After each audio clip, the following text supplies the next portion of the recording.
But what does democracy really mean? What democracy really means is, if you're a vegan and you want to change the world, you have ways to do it other than violence. You have some better option.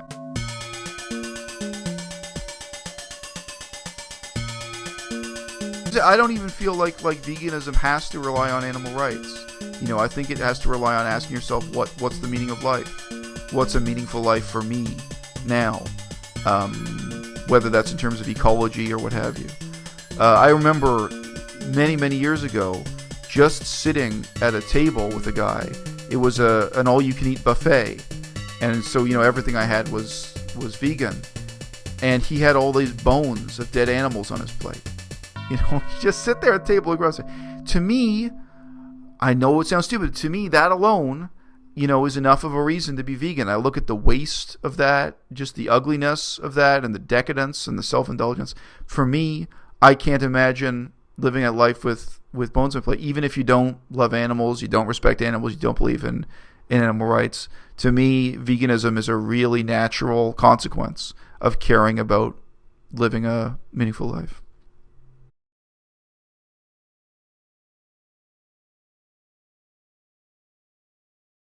Okay, look, so I mean, you know, what's the future?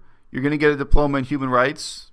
Going to change the world? What's up? Like, actually, I was reading about, did you hear about the mink? Someone let minks out in a farm? Oh, no, so you've had another one of those? Near you, down in southern Ontario, yeah? It was in Brantford. Yeah, I know there's a lot of fur farming there in southern Ontario, but I haven't heard about that case, no. There's 300 mink farms in Canada. Like, why? Like, who's buying the fur? I don't know. Yeah. So many people are against fur. Well, I just mentioned one of the funny things in our history textbooks, they always mention really vaguely about how important the fur trapping industry was.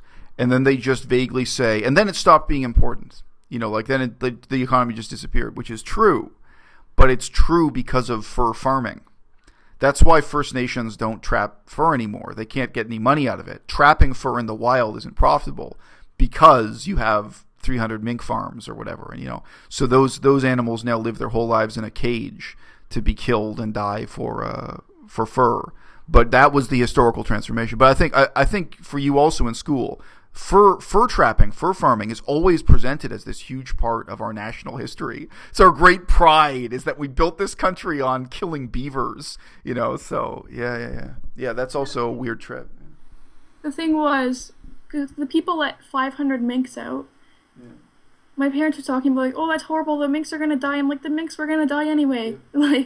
But is it effective activism to let out minks or actually try to shut down, the farms? Because the farmer's going to get money from insurance to get more. Yeah. Like, is that really helping, or is it just sabotaging? Well, you probably can already guess what my answer is. My answer is no. And I have talked about this a fair bit on my channel lately. I'll say a little bit about why it's no. So for one thing, interestingly, you know, Gary Yourofsky, who's a famous guy in veganism, he sabotaged. It was either a mink farm or another type of fur farm. So if it wasn't mink, it was very similar to mink in Canada. That was how he got his start. And that's why the charge against him was international terrorism, because I think he was an American who crossed into Canada and he sabotaged. Right, that's right. Yeah, because he committed a crime.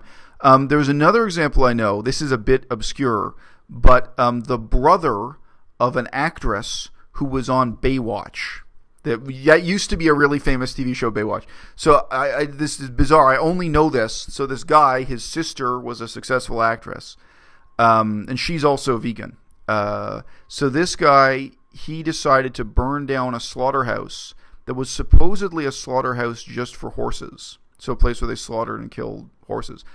I don't even know if that's true, because I think most of the time one slaughterhouse does, you know, cows as well as horses. But anyway, that's what he claimed. It was a horse abattoir. It's possible. It's just unusual. Anyway, he burned it down, and like you say, you know, like 2 weeks later, you know, the insurance money paid for it, and it was rebuilt and reopened. I mean, nothing was accomplished. But what was accomplished is that his ass is in jail, and he spent many years in prison. It's a serious charge. There are many different reasons why I do not believe this is effective activism. For one thing, I believe it discredits veganism. It's a problem for us as a movement, as an ideal. And I would put to you, it will discredit any ideology, any ideal, any movement. What if Buddhists did that? What if the main form of Buddhism was Buddhists going and burning down cow slaughterhouses? Or Hindus, any kind of new religion in Canada, religion that's just not that well known or not that popular, like Buddhism or Hinduism. People would regard Buddhists differently. It would discredit Buddhism in a huge way. Now, Buddhism doesn't have that good a reputation. I think the reputation of Buddhism is mostly built on kung fu movies. I'm not even complaining, but Kung Fu movies are popular, and there's a wise old man, and he quotes Buddhist doctrine or Buddhist philosophy and says, "Oh, don't punch people, or don't punch people too much." And then the whole movie, people punch each other, and that's Buddhism. Our perspective on Buddhism or Hinduism would be dramatically different if, after immigrating to Canada, they were carrying out terrorist attacks on cow slaughterhouses. And there is an argument within those religions that it's very easy to imagine a parallel universe where they did that. So yes, it does discredit veganism, but first and foremost, what I say to people when I talk to them face to face is, don't put yourself in a cage. There are situations in the history of the world where the only thing you can do politically is to resort to violence, and I study them. I just wrote an essay about a horrible situation in 1920 where, it really came down to guns and knives, where it came down to a fight to the death with bayonets and swords, and more than 6,000 people got killed. There are situations like that in the history of the world. And it takes some degree of honesty to recognize this ain't one of them. The struggle to get people educated and motivated to support veganism. I don't think anyone, if you're really being honest with yourself, can say that you're in a survival situation where you need to break the law or resort to violence or what have you. And the upshot will be those people just put themselves in prison. So, if you feel powerless now, if you feel like you're not an effective activist now, how effective are you going to be when you're spending 10 years in jail? It's my improvised answer. But yeah, I'm one of the only people talking openly about that, of really talking about... And so, okay, look, let's say something positive. Positively, what I've just said is negative. I've just said why you shouldn't get involved with extremism, why you shouldn't get involved with terrorism, why you shouldn't do illegal and violent acts. What should you do? You should appreciate that you're living in a democratic country, even if it's a really crappy democratic country. I think one of the questions we all got to deal with as we grow up is, what does it mean to live in a democracy? What are the opportunities living in a democracy? What are the responsibilities living in a democracy? What are the advantages as well as the disadvantages? And that's something you don't learn in school. In school, they don't teach you how to go to City Hall and make a difference. They don't. They don't teach you any of that. And, you're probably told something really vague, like, oh, you're living in a special country because there's no civil war here with ISIS. There are no bombs. You have peace and democracy. But what does democracy really mean? What democracy really means is, if you're a vegan and you want to change the world, you have ways to do it other than violence. You have some better option. And, going to City Hall, it can be crappy and draining and emotionally tough. People at City Hall will say things to denigrate you and insult you and hurt your feelings. They really will. There are nasty aspects to local politics. But... ultimately, we do have elections, we do have freedom of speech, we do have a free press, and as crappy as democracy is in Canada, because I dislike it, I don't like the Canadian political system, there actually are all these openings and opportunities for you to make something positive happen. And to say something even more positive, do you think the people who run Greenpeace are a bunch of geniuses? I don't. I think they're a bunch of idiots. Do you think the people who run People for the Ethical Treatment of Animals, the Green Party, what's another one? There are a couple other organizations. The Sierra Club, foundations that deal with ecology or animal rights or this kind of activism. Those people aren't geniuses, but they know better than to burn down a slaughterhouse. They know better than to try to smash up a fur farm. They're people who are making a positive difference, and you can too. I think you can do better. It doesn't, in recognizing that those people are kind of stupid, you have to recognize at the same time, okay, if we could get 10 smart people together, we can do better than the Green Party, we can do better than Greenpeace. And that's not short term, that's long term. That's over 10 years or what have you. But that potential is there. That hope is there. And that is part of democracy. Fundamentally, that's completely built on democracy. When you are living in a dictatorship, when I was living in Laos, this is a really small example, any kind of political organization means you go to prison. I hope this is a fun anecdote for you. I knew a school teacher. She was teaching English at a school in Laos, and they decided to have a celebration for Earth Day. You know this holiday, Earth Day? They had the kids get out their paints and paint pictures of trees, ecological messages, and write in English, because it was the English class, Happy Earth Day, save the bears, save the elephants, this kind of thing. The kids painted these and held them up, and they walked from one school property to another school property in the city carrying their school projects. All put in prison for an illegal political protest. I'm not joking. They were put in prison. The teacher was detained and interrogated. The principal of the school was taken and interrogated. Real talk. That's dictatorship. That's the difference between a democracy and dictatorship. Okay? They weren't even protesting. They were literally carrying their school projects, which was painting a poster about ecology, from one place to another. In Laos, again, Laos is a communist dictatorship. They threatened to kill me. They kicked me out of the country. I had my own experience with politics there. And I nevertheless did. I did advocate for ecological change there. In my small, polite way, I did try to make a positive difference in that country. I knew a guy, it's not worth saying how I know these people. Some people tried to form a club, not political at all. They tried to form a club for the owners of Volkswagen cars. So like people who owned old secondhand Volkswagens in Laos. They did not get the permission of the Communist Party. They did not get the government's permission to form a club for Volkswagen owners. Thrown in prison.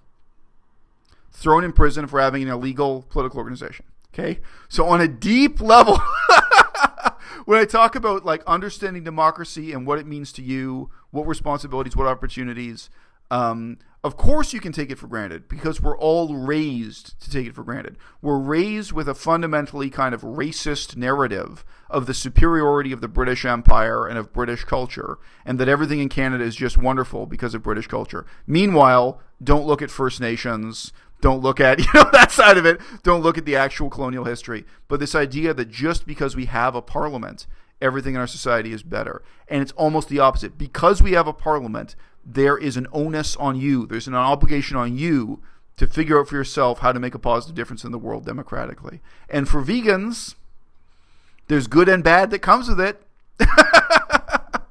But I really hope we can, at least in the same sense that, there used to be real political organizations about alcohol, like Mothers Against Drunk Driving.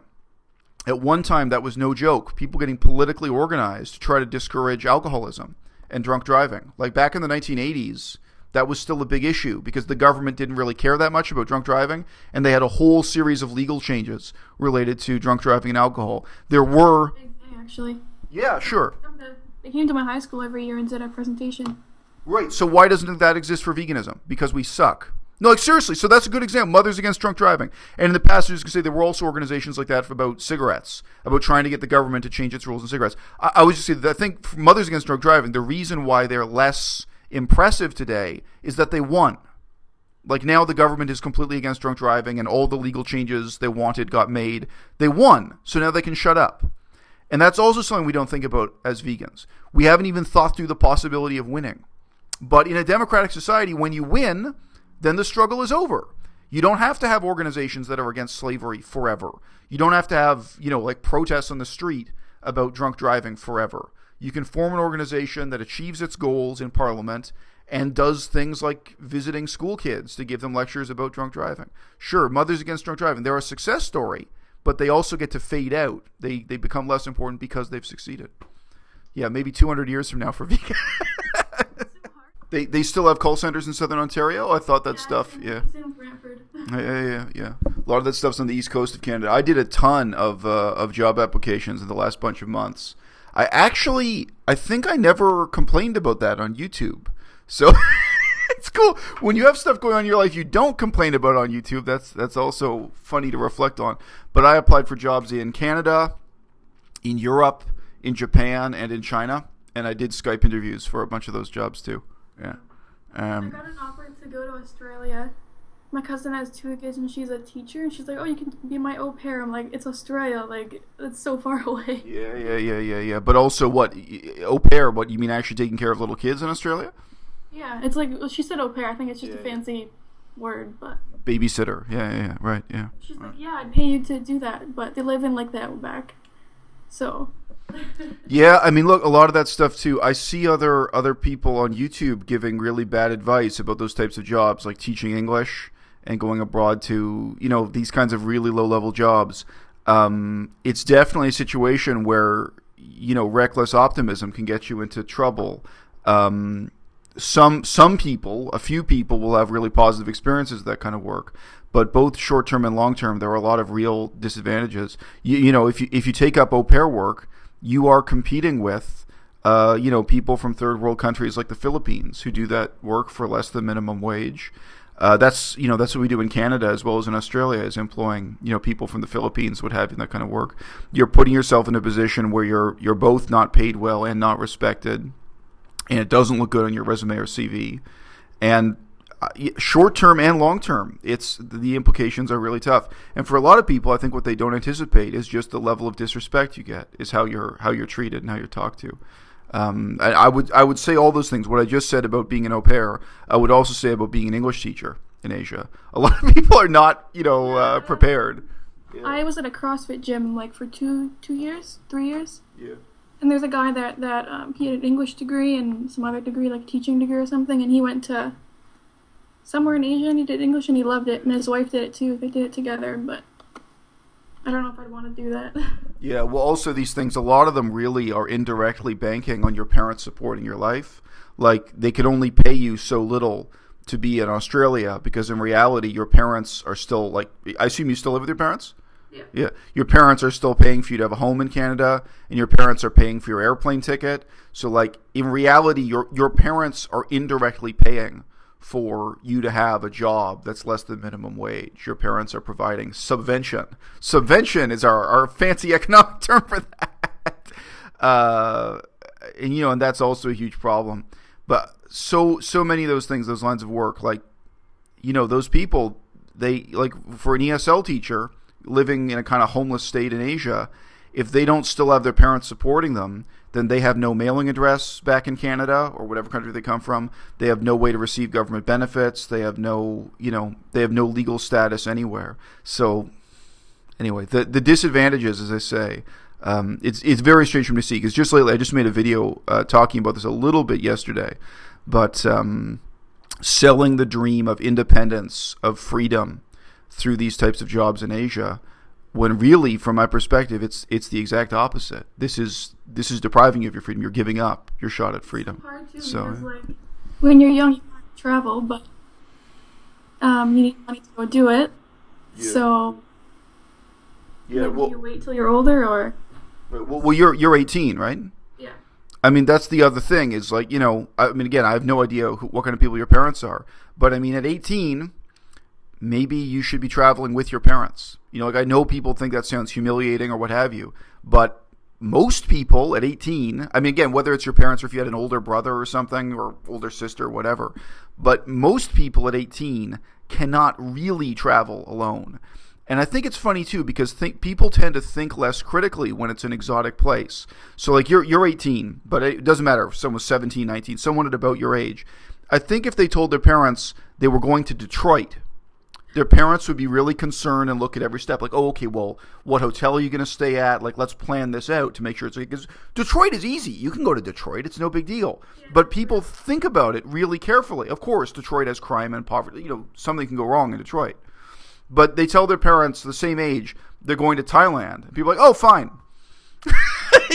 Oh, there's a beach in Thailand. Why would that be difficult? Yeah, you just take an airplane and you're there and it's no problem.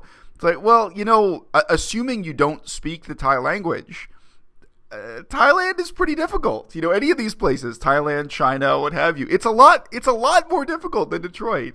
And really, whether it's an older brother or somebody, or, I mean, if you had a best friend who spoke the local language fluently, that'd be different too. But it's strange to me, as soon as it becomes exotic and far away, I think people stop thinking critically and carefully about it. Whereas again, probably New York or Detroit or any of those things, they're pretty safe and easy if you speak English, but we tend to be much more careful and conservative about them. Yeah, I've been to, when I was 16, I went to the Netherlands because I have family back there, and I stayed with my cousin in, I don't know where it is, I can't even pronounce it, but it's like an hour away from Amsterdam, and stayed there for 2 weeks. And then he's in business, so he went to Curacao. He's like, oh, you guys should come to Curacao. I don't know if you know where that is. Yeah, we pronounce it Curacao in standard English. Curacao Island, yeah. I've never been there, but it's a famous, beautiful island. Beautiful, yeah. So we went there for a week, and we rented a villa. But it was the most beautiful place I've ever been to. Like, it's crazy. That may be the way the Dutch pronounce it. They may say Curacao. I mean, okay, so I'm sure that's the Dutch pronunciation, but in English it's become Curacao. We're probably wrong, but that's this. Yeah. Yeah. No, that Caraco is just wrong, but that's the way a lot of people mispronounce it. No, Caraco is yeah. It actually is the color of the sea there. Right. That's why it's famous. It's famous for the beauty of the sea. Yeah. So, but anyway, you're currently, are you in your first year of university or what? I don't know how these things. I went to Sheridan in Brampton for a year. I thought I wanted to do athletic therapy, but because I've been into like sports and weightlifting, but I'm like, wait, I hate human biology. Yeah. So I did a journal arts and science to get into that program, and I did well in that, but I didn't want to do that, so I'm doing human rights instead.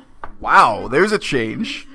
There's a switch. Okay, human rights. All right, cool. Yeah. Yeah, my mom, she's like, you like human rights and like stuff like that. So she's like, oh, you always have something you're like passionate about and stuff like that. So why don't you do this? So that's it. So the BA will actually be called a BA in human rights. That'll be the name of the BA. Yeah, they were explaining how it was. It's a BA in human rights and human diversity.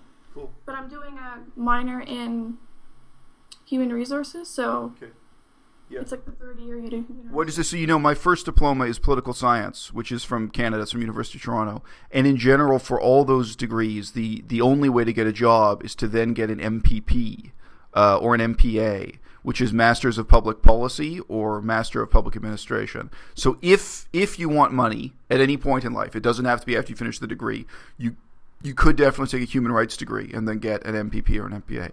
I'm not recommending that, but I think that's at least the plan B or the plan C, somewhere on your list. You should be aware of that. And the good thing about MPP and MPA diplomas is that they're really cheap. So it's like $2,500 or something, tuition. So yeah, that's as cheap. Like, hey, compared to becoming a dentist, it's really cheap, So yeah. I was talking to a girl. I met her on Twitter actually, and she's from Vaughan, and she's like, yeah, dental school in the States is like $70,000 a year or something. Yep. And she's like, yeah, I don't know if I want to go in Canada or the States. I was like, that is crazy. No, it's really depressing. Because I study these obscure languages, I've looked at so many universities, and I was looking at a language program in the United States for Lao. So Lao is the language of Laos. It's also called Laotian, whatever, but their preferred name is just to say Lao. And just to study there for 3 months, it was it was like $30,000 or something. It was just because it wasn't even a full academic year. It was just a few months at a university in the States. And they made the mistake of putting up YouTube videos of what the education program is like so you can see what it really is, Like, if there were no YouTube videos, you could at least kid yourself, like, oh, it's tens of thousands of dollars, but I bet it's really great, And it's like, no, it's some people sitting around, it's impossible to justify the cost. And then you look at that, when I lived in Laos, in the country, when I studied the language just by being there and coping and teaching myself and a lot of hard work, a normal government worker's salary was $15 per month. And then the next level up was $30 per month. And I had a period of time there when I earned $300 per month. And I had people working with me who were government officials. And they would say to me, why do you make as much money as 20 of us? So in terms of poverty and how far the money would go, like instead of studying for one semester at a university in the United States, you could buy a hotel in Laos and own and operate your own hotel for like 10 years. Like that's how extreme the difference is. The only thing I have to note is probably since I left, because now I haven't been involved with Laos for like 10 years, probably the costs have gone up and probably salaries have gone up a bit. So I'm about 10 years of age. But still, those extreme contrasts of wealth and poverty and how they relate to American education is insane. Here in Canada, it's still semi-insane. The costs are still a bit dumb. But yeah, America's got it on another level. Yeah. Yeah, I complain about the minimum wage here. Yeah. And then you compare it to there, and you're like, wow, like so much. Yeah, and again, well, coming back to what I said earlier about subvention, which I know most people do not know the word subvention, but of relying on your parents' money indirectly that way, that's a lot of what goes on in those countries also. So like if you ask, how is it possible for people to live on $1 a day? Well, it's because in reality their parents still own a farm, and they can still go back to that farm and live there for free without paying rent. And like if they get fired or their job stops for a few months, they can go back to the farm and earn money working on the farm and come back again. Their parents are probably unlikely to actually give them cash, but their parents are giving them support of various kinds while they're living in the city and doing those kinds of jobs. So in a lot of countries, that's definitely, say, Thailand and China have that in common. The explosive growth of manufacturing, of heavy industry, it indirectly relied on support from the agricultural sector that way, subvention in that sense. And the problem is that only lasts for 1 or 2 generations, because even if your parents own farmland, if they have 3 kids, they can't leave farmland to all 3 kids, right? It's not like every generation there's a new country worth of land. At one time, land got handed out to people for free. That causes a ton of wealth directly and indirectly. And then within a couple of generations, that effect of making the whole society wealthier starts to disappear. I'll just mention here in BC, if you look at who has money, I do not mean to make this a racist thing, but race is an element. The rich white people in BC, they are disproportionately the people who benefited from what was called preemption. Preemption was the polite word for kicking the indigenous people off the land, kicking out the First Nations, and giving the land to white people for free. So the white people didn't actually buy the land. And interesting system. So that was an opportunity that existed at one point in time, and now it's over. And 100 years later, if your grandparents were the lucky white people who benefited from preemption, you're now fabulously wealthy because you had land given to you for free. On the West Coast here, the land is really worth money.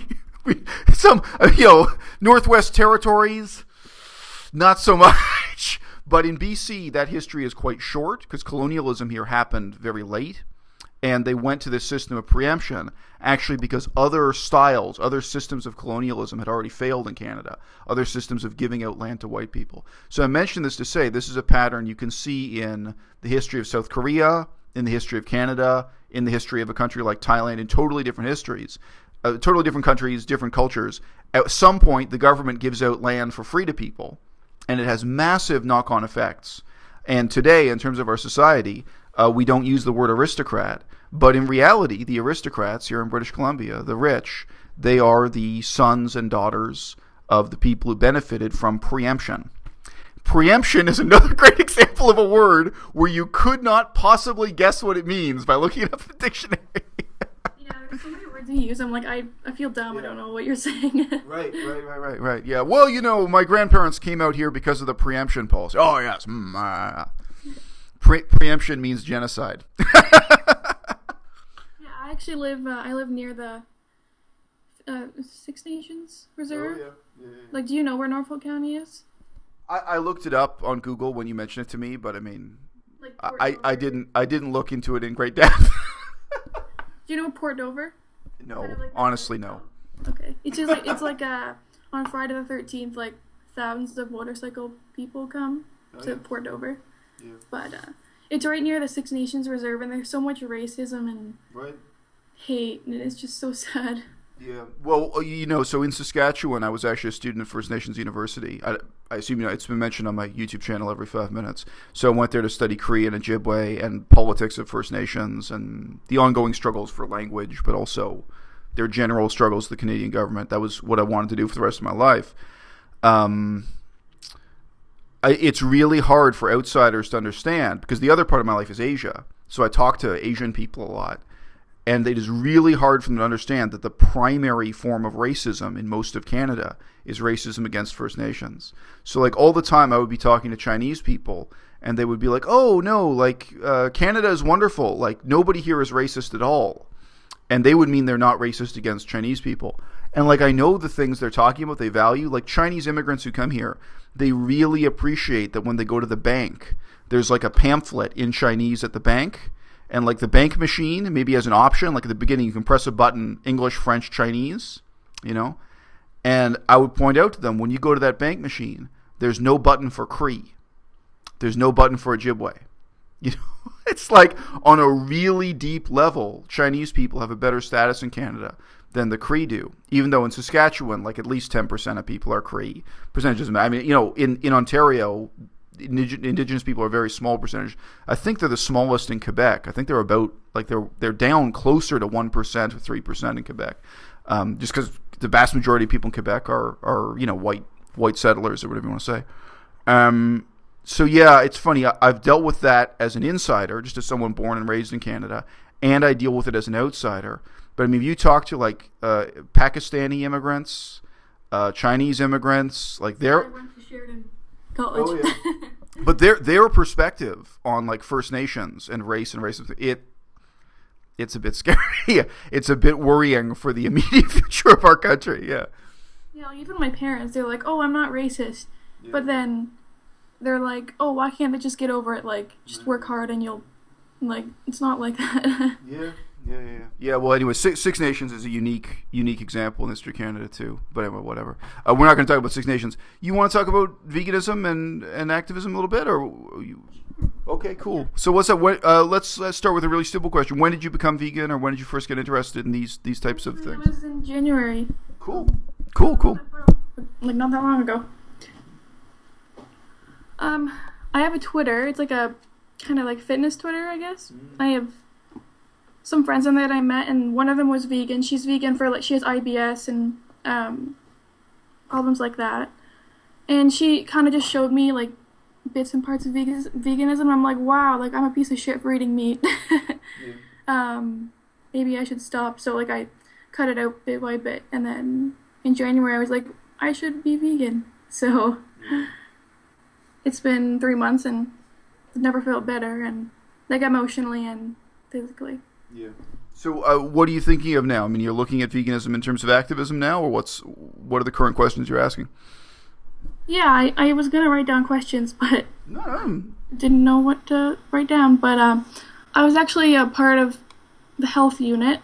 I was part of like a youth group, and we were doing like smoking and like mental health stuff. And I see a lot of people. They try to blame everybody. And our point for the smoking thing was to blame the companies, not the people. Like, you can't attack people and expect them to change. You have to like change the companies, not the. It's really hard to explain. Yeah, I understand. Go on. Yeah. But I'm not exactly how to like be an activist for veganism. Like, there's so many different approaches, and I'm like, I don't know what to do. Yeah. Especially where I live, it's in the country, and there's not much stuff we can do. I don't know. Yeah, well, look, I mean, I think the big question that I kind of want to talk about more on my YouTube channel, because it's boring, but it's really important, has to do with your commitment to the place. I make comparisons between veganism and smoking all the time. But the other kind of comparison I've made since the start of my channel is talking about vegan politics as opposed to going to City Hall, being involved with activism on local issues that way. In some ways, being in a small town is an advantage in that you can build up the trust of people and contacts with people locally. But the choice of where you are and whether or not you're really committed to that place is fundamental. In terms of my own political development, I went through a long series of stages before I really embraced what I would just call pragmatic politics, where I really made the decision in my life, look, what matters to me is whether or not the drinking water is poisoned, is whether or not, so Toronto is on a lake, all right? And at that time, this may have changed, but I doubt it, you could look at a map and be like, here is the tunnel that puts sewage into the lake. And here is the tunnel that takes in drinking water for the city. You know? And they were so close together, what the city did was they built and they extended. There was a little like brick wall underwater. It doesn't even go up to the surface. There's like a little wall underwater to try to make the poo go off in one direction and the drinking water come in another direction. Like, you do not need an advanced degree in biochemistry to see what the problem is. Anyone could look at that map and see the reality of that. Oh, another thing I'll just mention that's interesting in terms of like the larger scale of ecological change. Toronto is built on a tiny, tiny river now, the Don River, that's just a trickle. There's like nothing there. There's a small park there and so on. A river that was destroyed ecologically. When Toronto was founded, that river was big enough to have steamboats going up it. So like old-fashioned Southern American South steamboats would carry people up this river. Basically the whole length of the city as it exists now, from the lakefront up. The reason why the water level dropped so dramatically was deforestation. When you cut down the trees, you cut out the hydrological cycle. You reduce the amount of water being pumped through the ecosystem. To simplify slightly, and river levels drop. So in Toronto, nobody perceives these problems. They're invisible, although they're right in front of your face. Like people cross over that river on a bridge. They drive their cars over the river. They don't see an ecological history. They don't see the devastation that's implicit in it, right? People drink water out of their tap every day. Really, in 5 seconds, they could look at a map and see that problem. So that, for me, this is before I became vegan. Back then, I was strictly vegetarian. I made a video talking about it. I'd really never even heard the word vegan. But I was pretty close to vegan. In terms of what I believed in, I was already very close to vegan.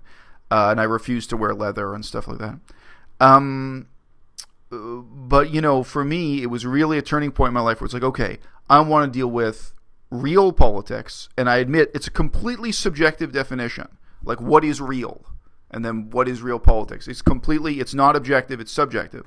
But to me, I decided, look, there's all this kind of BS going on with, you know, people holding signs in the streets and protesting. And in Toronto, there's a lot of very far left politics, extreme communism, that sort of thing.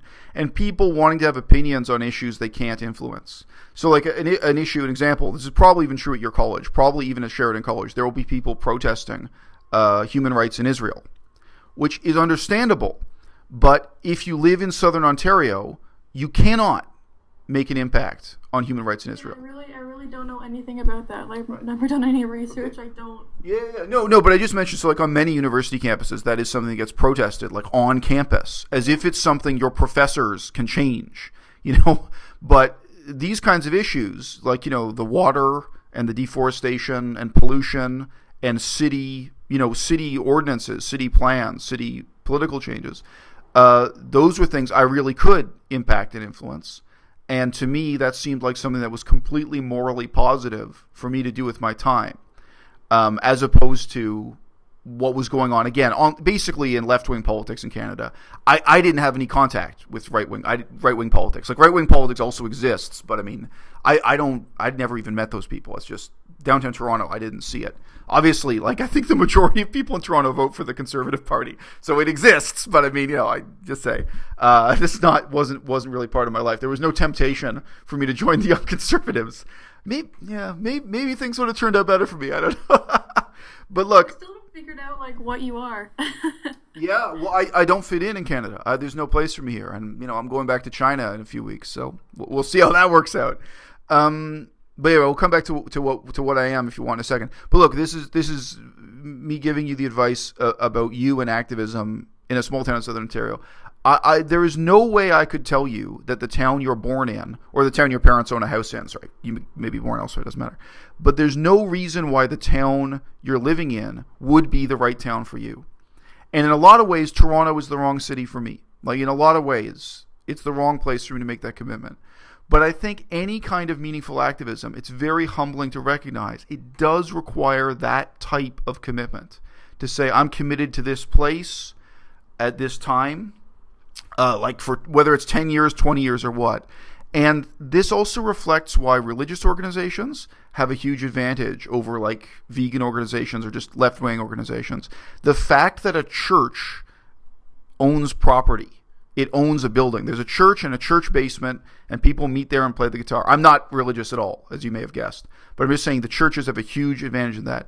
And you can go to that church and you can do fundraising where you say, look, we're really concerned about the drinking water. We'll just stick with the same example. And, here's the map. Here's where the sewage goes in. Here's where our drinking water comes from. This is really a problem we're concerned about, and the city government is doing this. And maybe at that church, maybe there are just 50 people who are sympathetic, willing to listen. You may not even need their money. You may actually need their signature. Some things in the democratic process, you need 50 people to sign a piece of paper, but maybe they each give you $10. It can make a really big difference. And then to be building that kind of trust with people face to face in one place at one time. That's why historically churches have had this huge advantage. And vegans, by and large, we've started without that kind of infrastructure, without that kind of support. So I see you want to speak, so I'll just finish this sentence. That is also when vegans make the comparison to Martin Luther King Jr., Dr. Martin Luther King Jr., you have to give his full name, they always skip the religious component. The reality is the political power Martin Luther King Jr. had was built on Christianity, was built on Christian churches, was built on the fact that he could go from town to town speaking at churches. And each one of those churches had deep grassroots support from people who knew each other face to face, who trusted each other. They had the potential to make a political difference already before he got there. And of course, he had his own church, he had his own ministry, he had his own status in that. So again, when people say to you, oh, well, look at Martin Luther King Jr. Okay, well, really look. I don't have any of those advantages. I'm a guy on YouTube. You know what I mean? And that is, in some ways, I love it. Like, in some ways, I love the fact that anyone can watch my YouTube channel and get interested and get motivated, and in theory, can make a difference in the world. But I'm also really aware of the disadvantages that I've got and that collectively we've got. So, but the implicit point there I was saying is there's no way I can tell you you're living in the right town. It may be the wrong place for you. Maybe you decide, like 1 year from now or whatever, that you hate the town you're living in and you're going to move to Montreal or you're going to move to Beijing. Like, it could be, or Florida. You decide Sarasota, Florida is where you want to set down roots. But I think the point is, if you want to move somewhere else, even if it's just Montreal, the decision not to be there as a tourist, the decision to say, no, these are my people, this is my problem, this is my responsibility. I'm not just here for fun, I'm not just here to make money. I'm going to set down roots.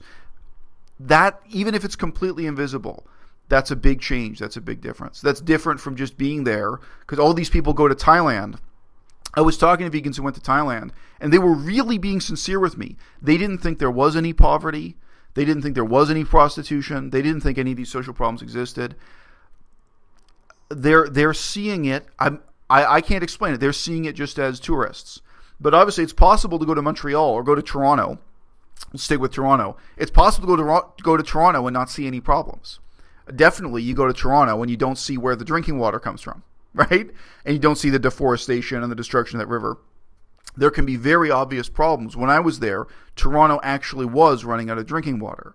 It's not worth explaining why. It's for technical reasons. Even though Lake Ontario is really big, you can still run out of drinking water. When I was there, Toronto had literally run out of places to put its garbage, and we're wasting millions of dollars sending it on trucks to the United States, and a huge distance south of the border. It was a catastrophe financially as well as ecologically, basically due to government incompetence. Obviously, as a tourist, you don't see any of that. But if you're there and you care just a little bit, you see all of it. And I think, obviously, I would give this advice to someone who is non-vegan, but I think it's even more important for vegans, because vegans may think about these issues in an abstract way, like it's only about the whole world, like it's about air pollution on a global scale. And my perspective is, no, it never is. It's always about your town, your 5 friends, your 10 people. Again, it would be your church group if you've got a church group. I don't. It's on that level of local unit organization, you know. That's where the struggle gets fought, and that's where you figure out, you know, if you can live a meaningful life or not. And if you can't, I don't know, you got to move to Montreal, whatever. Yeah, actually, I lived in Brampton in the residence there, and I just didn't feel like Brampton is so shitty. I just I can't live there. Yeah. And like I came back here, I just feel I've lived in this house my entire life. My parents moved it here and like built it, and I just feel like I belong here. I don't know. So maybe. Yeah. Maybe. And you're explaining like the Toronto. They ran a place to put garbage. Like someone wanted to buy the Bix pickle plant that's down the road from my house, and put garbage there. And then people were they were protesting it, and so it didn't get bought for that. But my dad just bought it for his business, the Bix pickle plant, out of all places, to move his business. Your dad doesn't make pickles. No, they moved down to Texas or something, but. No, because people make so many excuses as to why they eat meat, why they eat dairy. It's like everyone knows it's bad to smoke. Well, they didn't a long time ago, but everyone knows it's bad to smoke. But it'd be so hard because I live in a farming community, and people are like, "Oh, it's good to eat meat. It's good to like these animals are happy to be in these cages." And like, would they even allow someone like a vegan activist to come to school? Yeah. Because there's so many different excuses and like stuff like that people would just throw in your face instead of asking you questions. Right. It's not a short-term struggle. It's a long-term problem. It's a long-term issue. Yeah. I agree with you. Today in Canada, you can't do that. But I mean, definitely, I think that a lot of schools would, today in 2016, I think they would be open to someone talking more generally about animal rights and about animal cruelty, because a lot of schools have problems with kids that torture animals, that kind of thing. Like I remember, like in Taiwan, there would be issues with educating kids about cruel forms, like ways that torture animals that are done to entertain human beings. Some of them are hard to describe, where they actually like would have like a living goldfish, and there'd be like a metal skewer into its body so that it looks like the goldfish is doing tricks, but it's actually being used like a puppet. Sorry, this is China. What am I gonna say?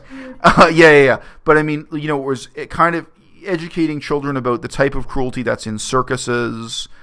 The types of animal cruelty that relate to children. I think probably already in 2016 you could put together an educational package like Mothers Against Drunk Driving that deals with basic questions of animal rights and animal cruelty and human responsibility towards animals, where the question of veganism or the question of where milk comes from is one component of that. That would be you'd have to put that curriculum together very carefully in Canada. But I've been part of processes for one of the East Coast provinces, like New Brunswick or something. I was invited to give my opinion on the official school curriculum on Buddhism, like how they would teach Buddhism to school children in New Brunswick. So I mean, it's carefully negotiated. And I was invited to that because there were Buddhist monks who respected my opinion. They were like, look, can you look at this and give us your opinion? So I just say there are processes like that where education systems, in Canada it's in each province, where they look at and they talk to experts or special rights groups. Like, they were basically checking with Buddhists to say, look, is this offensive? Is this accurate? Is this telling it? And I thought it was complete horseshit. I thought what they were teaching children about Buddhism was terrible, but I'm sure they disregarded my opinion. But there normally is some window for participation in the education system, but in many places maybe that's a bit more long term. But yeah. Yeah, like in when I was probably 10 or something, they had someone come in from a local farm. Yeah. Talk about milk. Right. And it's just crazy because they're like, oh, milk is good for this, good for that. Right. And then I learn about it now and you're like, it is torture. It is, we don't need milk. Why do we drink milk? Like, it's just for profit. Right. Yeah, well, I think... Why are they allowed to come in? Like, it's... Ugh. I think, though, that is... I mean, again, you would have to be a member of the Parent-Teacher Association or something. I mean, you personally probably can't do that. But I think that is something parents can challenge school boards on is, well, why are you doing pro-farm or pro-milk propaganda? If you are, then I want equal time. If the kids are getting 2 hours of pro-milk propaganda, then I want to give them 2 hours, of the opposite. And, of course, most schools would just say, okay, let's cancel the propaganda from the milk board. But obviously there are both scientific and ethical reasons why you can make that argument. But I don't know. I mean, like in the United States, this is a few decades ago, there used to be struggles like this about sex education. Probably there still are in the really conservative states. But a lot of parents, what they did to compensate was they organized their own sex education that was outside of the school, And I think even some church groups did that, like more liberal churches were like, well, look, somebody's got to teach these kids where babies come from. So yeah, those types of struggles are ongoing. But I've got to say, like, I think we're talking right now about some really optimistic examples. At some point, Mothers Against Drunk Driving had to start with 5 or 10 mothers sitting down and signing the paperwork to form a foundation. I don't have 5 people I can work with here in Victoria. There are a lot of vegans in Victoria. There are. I mean, compared, most of Canada is really bleak. You were mentioning that about Brampton or whatever. Like, a lot of Canada is really horrible. Victoria is beautiful. There are several vegan restaurants. There's a big vegan presence. I ain't got 5 vegan friends in Victoria. I couldn't do the paperwork to make a foundation. I couldn't even get a student group organized on campus or what have you. Another story. So what I could do here is limited. I've got like maybe 2,000 people on the internet who are really interested in hearing me say things about veganism, including especially organization and activism.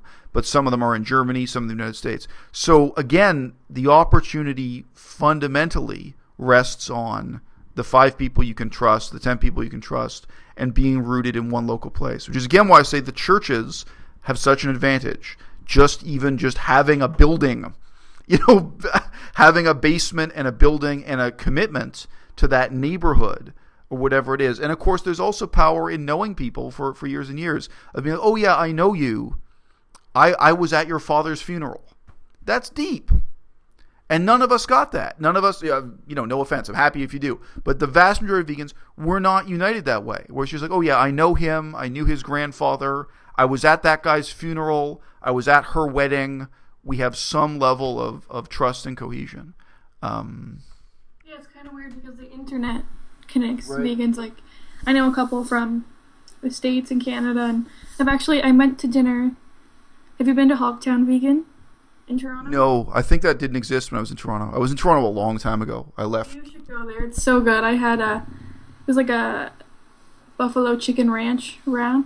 Yeah. So good. But we went there for dinner, and I know a couple other ones, and I'm going to Doomies. Have you heard of that? Yeah, I heard about it just a couple days ago. Yeah. Going there this weekend. I'm so excited.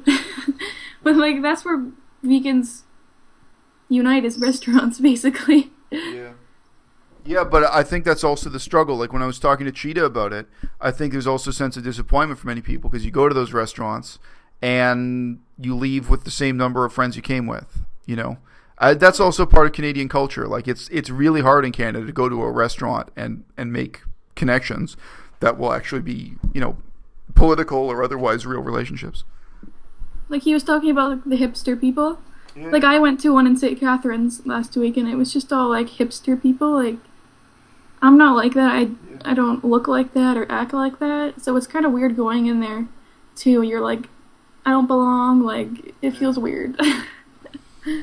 Yeah, but I mean, look, so I get a lot of questions about that, or just lately in the last couple of weeks, but including from older people. So Cheetah, he's old. I forget how old he is, but I mean, he's not a kid. But people in their 30s have exactly the same problem. Like people in their 50s have the same problem. And the advice I've given recently, because I've talked about this in the last couple of days, is, one option is to really just be honest about what your concerns are.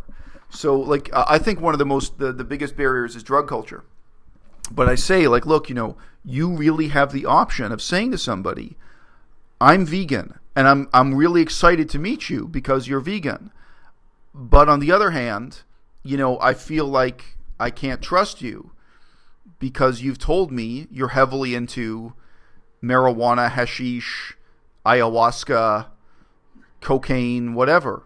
Drug culture is real. And it's a big part, like so-called hippie subculture within veganism. A lot of it's about drug use. It's okay to actually say that to somebody.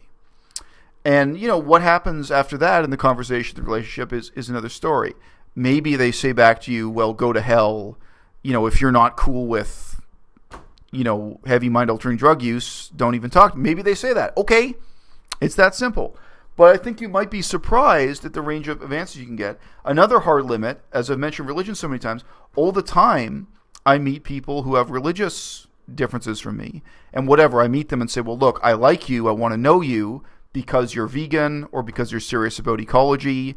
But I've got to tell you, the Christian church killed millions of people. Let's say they're Christian. That history is real, and that matters to me in a bunch of different ways. It matters to me within the history of Asia. It matters to me with the history of First Nations people here in Canada. And, ultimately, I'm a Jew. You also exterminated my people and put them into ghettos. They have their own history of oppressing the Jews too, whatever. I'm not really hung up on that emotionally, but you might as well lay it on the table. So where are we going to go from here, with this relationship? If you can say that to someone honestly, and I would say both of those things in a more polite and appealing way. I wouldn't be quite that blunt talking to someone face-to-face who's Christian or face-to-face who's part of the drug culture.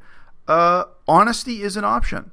So what you've mentioned, I think, is less intimidating. If you meet someone and, I don't know, they're into some music scene.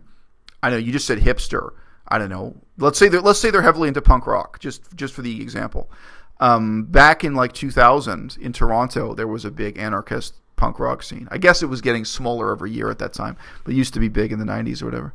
You can say to someone honestly, look, I'm vegan, you're vegan, I want to know you. I think we have something in common politically. But I'm concerned. I'm not part of the punk rock scene at all. I'm not cool in the way you think, in terms of what you think cool is. I'm afraid you don't want to know me. I'm afraid we have this barrier. Again, you can say it in a more charming way, but you can take those concerns and make them explicit. You can make them overt. And I think that's a pretty good basis for moving ahead with a friendship, or at least not being enemies. And they may say to you, yeah, you're right, you and me should get together to talk about the things we have in common, and I recognize you're not going to come to the same rock concerts I go to. You're not going to be part of the other parts of my life. I think maybe things like Facebook make it worse, where you, the website presentation of people, Facebook and Instagram, it's like either you subscribe to my whole lifestyle or the most glamorous part of my lifestyle I choose to put on the internet, or you don't. Either you're part of the same aesthetic I'm a part of, or you're not. But that's not real life with people. People are multifaceted, and probably there are some people who would have those differences from me. Who are, for instance, Christian, or are drug users, or are into punk rock, who could still really be my friends, who could really be my colleagues, because we have veganism in common or something else in common. Maybe I could have a really meaningful relationship with one of those people and just acknowledge the differences. I talk a lot about tolerance on my channel. I think that's a really meaningful aspect of tolerance. And people attack me for being too tolerant.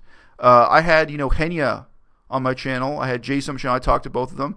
There are people who criticize me, saying that I should be denouncing them, I should be hating them for various things they've done wrong. What about tolerance? What about cooperation? If I can't build on the common ground I've got with people like that, there are differences. There are things I disagree with. There are many differences. Vegan cheetah or whatever. There are many differences. But if you're not willing to try, to build on common ground, you're going to be alone. Either you're going to be alone, or you're going to be a member of a fanatical cult group with only people who agree with you. And I don't know which one is scarier, because I don't want that either. I don't want to just be around people who are like me. I'm a really weird guy. I don't know if I'd enjoy being around people who have a lot in common with me.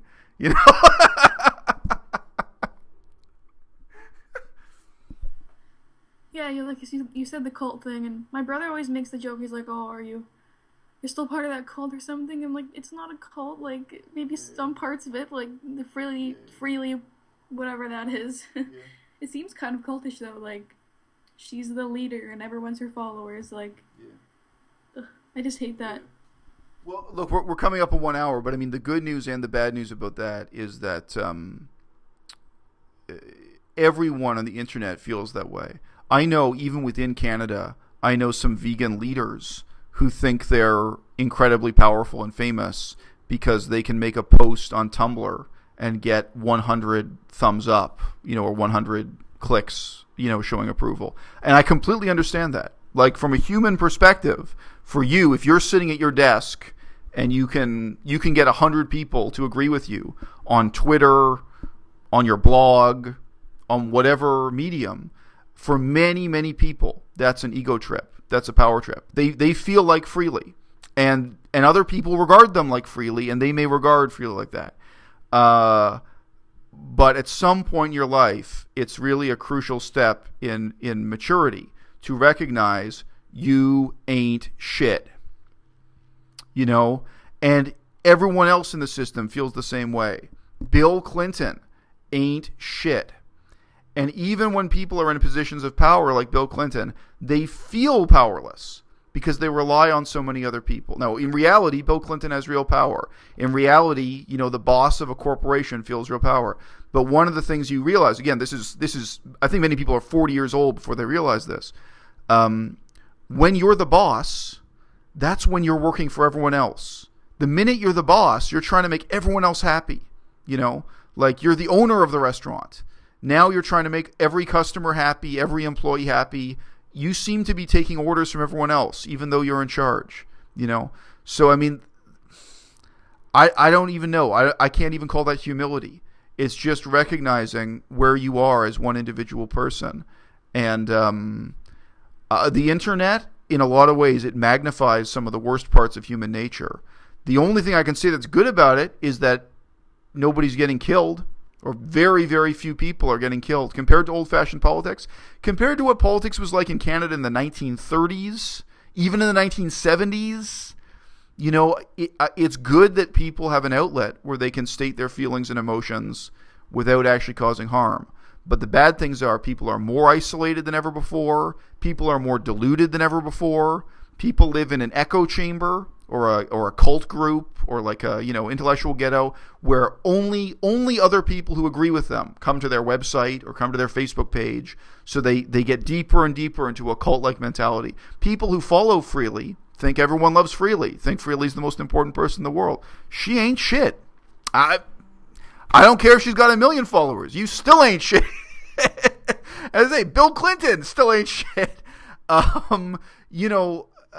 So yeah, there's good and bad to it. But I think the fundamental good, you probably already at 18, you've probably had this experience. The internet can put you in touch with people who are really your friends for the rest of your life. And it can help you stay in touch with people. Like if you move to Montreal, you can stay in touch with people from your hometown for the rest of your life, where in the past you couldn't. So that's very, very positive. And for veganism and for everything else, I encourage people to really try to make the most out of that emotionally positive aspect of the internet. Mm-hmm. Oh, I was going to ask you more questions. The email I sent you and the conversation I had with my mom, and I never really liked to confront people. I'm kind of shy. And the question she asked me, like, oh, what about farm workers? I forget some of the other questions she asked me, but I always have a hard time answering them. Like, or like plants have feelings too, or plants like, I'm like, Mom, do you really feel the same cutting the grass as you do cutting a pig's throat? And she's like, yeah, I do. I'm like, no, you don't. Like, and then my boyfriend was over in the corner. He was like, I don't want to talk about this. Like, my mom was going off, and like, it's so hard to like these excuses people have, and like, what do you say? I don't know. Yeah, but look, I think the absolute final thought, because I already made like a 17-minute video giving you my advice on that, but I think there really is a difference between someone agreeing with you and someone respecting you, and I think with your parents especially, because obviously, your parents are still giving you a place to live, they're still supporting your life in different ways. I think you have to just be able to say to your parents, I don't need you to agree with me, I just need you to respect the decision I've made. I need you to respect me. I'm not going to eat meat. I need you to respect that, period. That's the bottom line. And that's humbling for both parties. And, your parents, when they raise those kinds of issues, you can really say to them, I know you don't understand. That's okay. Maybe you'll never understand. But I need you to respect that. And you can remind them, look, there are a lot of worse things you could be doing. You could be doing cocaine. You could have joined the Seventh-day Adventists. They're not that bad as religious cults go. But, you could. You are 18 years old. You can join a crazy religion. You can. You can go sign up to join the Church of Scientology. Please don't. You could be doing porn on the internet. 18, I think, is the age necessary. You could. And what would your parents fucking do? they would have to accept it. Really think about that. And you say that to them. You're not doing porn on the internet. You're talking about veganism on the internet. Yeah, they always say to me, they're like, I accept what you do and I like it, but please don't force your opinions on me. That's one of the things people always say. Don't force your opinion. Don't force your lifestyle on me. I'm just trying to tell you what I believe. Like, I'm not trying to, change, I'm trying to, change your views, but I'm not trying to, make you feel bad or make you... Yeah. That's the one thing people say the most is don't try to, change me. Yeah. Yeah, but nobody else is your mom, right? You get one mom and one dad, unless you have a very complicated family. So that's all I'd say. I think that is an exception to the rule, and I think you can just be honest with them, and they can be honest with you about that. You're my mom, therefore I'm not gonna try to change your mind. And I mean, when I was a Buddhist, I never tried to convert my parents to Buddhism. Keeping it real, but conversely, again, differently than religion, veganism helps animals, and religion's kind of more like a personal thing, I think. So I don't know. No, Other people view it as a religion, but I don't view it as a religion. I view it as helping other animals. Again, I've made all these other comparisons to smoking, to Mothers Against Drunk Driving, to what have you. No, I think that, veganism has some things in common with a religion, fundamentally. And I think, the problem with religion, of course, is that it's not private. Of course, religions try to change society. Of course, religions try to change laws. Our whole culture in Canada is totally built by Christianity. So some of it becomes invisible to us. Everything. Go to Quebec, they still have a Christian cross hanging on the wall of Parliament. Everything about our education system is still Christian. The treatment of First Nations and everything else. We live in a society totally shaped by Christianity, so it becomes invisible to some extent. If you go on vacation to a Muslim country, you suddenly are in a country where everything is instead shaped by Islam. And of course, there are social and violent dimensions that right now, World War IV going on right now involves the Islamic State and is very much about the future of Islam as a religion. If you go to India, there's an open contest between Hinduism and Islam for who's going to control the government, who's going to shape religious policy. And of course, Israel and other extreme examples. So no, I think the social dimension of religion is inevitable. And I'd say it's even part of what defines religion. If you actually are just talking about private belief, if you're talking about someone who has a crazy idea about what happens after you die with no social dimension, I think that's not a religion. I think that's just one crazy old guy who has a theory about what happens after you die. It's only when people are organized into a church, when people want to raise their children with the same beliefs. So already there, as soon as you want to raise your children with the same beliefs, you start building schools. Here in Victoria, Victoria is beautiful, so people retire here. Every retirement home has a different religious denomination on it, right? There's a separate retirement home for Baptists. So Baptists and Catholics don't have to retire in the same building. Is that the way Jesus wanted it? There's a separate church for Korean Anglicans and white Anglicans, so that Koreans and white people don't have to sit in the same church. Is that what Jesus wanted? I'm not Christian at all. But to me, the total insanity of that has become normal in Canada. In downtown Toronto, we had separate schools for Jews and Catholics. To me, that's deeply, deeply problematic. I don't think Jews should be in a separate school. I don't think Catholics should be in a separate school. Raising children, to me, that's segregation. It's partly racial, but it's also partly just religious. And in reality, there were separate schools for black people. They just weren't called that. It was just the reality. And again, it's obvious. Some churches are churches just for black people in Toronto and so on. So those are deeply, deeply problematic aspects of religion. And one of the reasons why I think it's worth talking about the religious aspects of veganism is to avoid those problems. I think if we're talking about it openly and thinking about it openly and we're self-critical and aware, then we won't repeat those mistakes from history. And if we're kidding ourselves, then we will. And again, Freely, I think, is an example. Cheetah cares about that more than I do. But I think there are kind of strangely religious aspects that creep into what's going on there. And even though it's just a diet book, that really is. It's just a diet fad. There's nothing else going on. And we all have to ask these questions. What about your career? You know, there are people dropping out of school and changing their career paths because of what Freely Enduring Writer tell them. What about your own kids? What about daycare? What about a retirement home? As veganism goes on decade by decade, you'll start to get institutional counterparts. It's going to go beyond just having a restaurant. And I'm up for the ride. What can I tell you? I don't know how crazy it's going to get. Things have already gotten pretty crazy. I guess it'll get crazier. But I think those debates are worth having. I think that struggle is worth fighting. Whereas, you know, with most of these religions, I don't. The difference between Catholicism and Protestantism, can you fucking believe people used to kill each other over that? For hundreds of years, you know? My friend's dad had to leave Ireland for that. Right. Ireland, Scotland, all these places. Murdering each other for centuries over the difference between Catholicism and Protestantism. So, you know, do I think it's worthwhile to have polite debates on YouTube about the future of veganism? Absolutely I do. You know? I mean, someone said to me, you shouldn't talk about how another person's approach to veganism is wrong because they're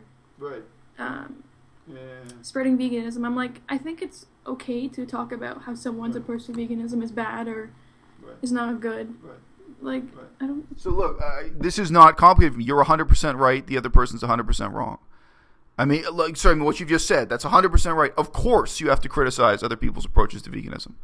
But critique is a positive part. Dissent is a positive part of any political process. And it has to be. But yeah, that idea that you shouldn't criticize another vegan because they're still supporting veganism, that's insane. I definitely think you shouldn't kill another vegan. I don't think you should even kick them out of the restaurant. You know, like vegan restaurants are open to everybody. Anybody can go in. So veganism hasn't had that problem yet of really being like the Catholic Church, where, you know, if you disagree with me, you're kicked out of the church. We haven't had that problem yet. But what we have had is drifting into worse and worse forms of stupidity. So recently on my channel, I've been drawing attention to Gary Yourofsky and the really insane things he said. And one of the main responses I've got from people who say to me, wow, you're so right. Why didn't I see that before? They'd heard the same speech, you know? I like his speech, like it's a really good speech. I never knew about his activism or the crazy shit he's done. Right. Well, and it's both. I mean, he's not just one thing or the other. I mean, he's all these things and more. I'm a complicated person too, but I do not think there is any legitimate argument to say you should cover up what's wrong with Gary Yourofsky. No, if we're going to make progress, we'll admit the problem and we'll move on. And again, I mean, compared to Protestants struggling with Catholics, what we're doing is completely productive and completely nonviolent and what have you. But I want to keep it nonviolent. I want to keep it intellectually honest and productive. And that's why I have to address, no, here's someone who's discrediting veganism through, you know, promoting violence, including, you know, quite gory and extreme statements on violence. So, you know, that's a discourse we absolutely have to have if we don't want to drift into complete insanity. Sometimes I'm like, I don't even want to say I'm vegan because of those people. They're like, oh, you burn down farms, you like... It's like, it's hard because they give you this bad reaction when you say you're vegan, but like, no, I'm a nice vegan. No, well, look, I've gotten that in email from people. I have had a couple of emails from people who have been vegan for several years.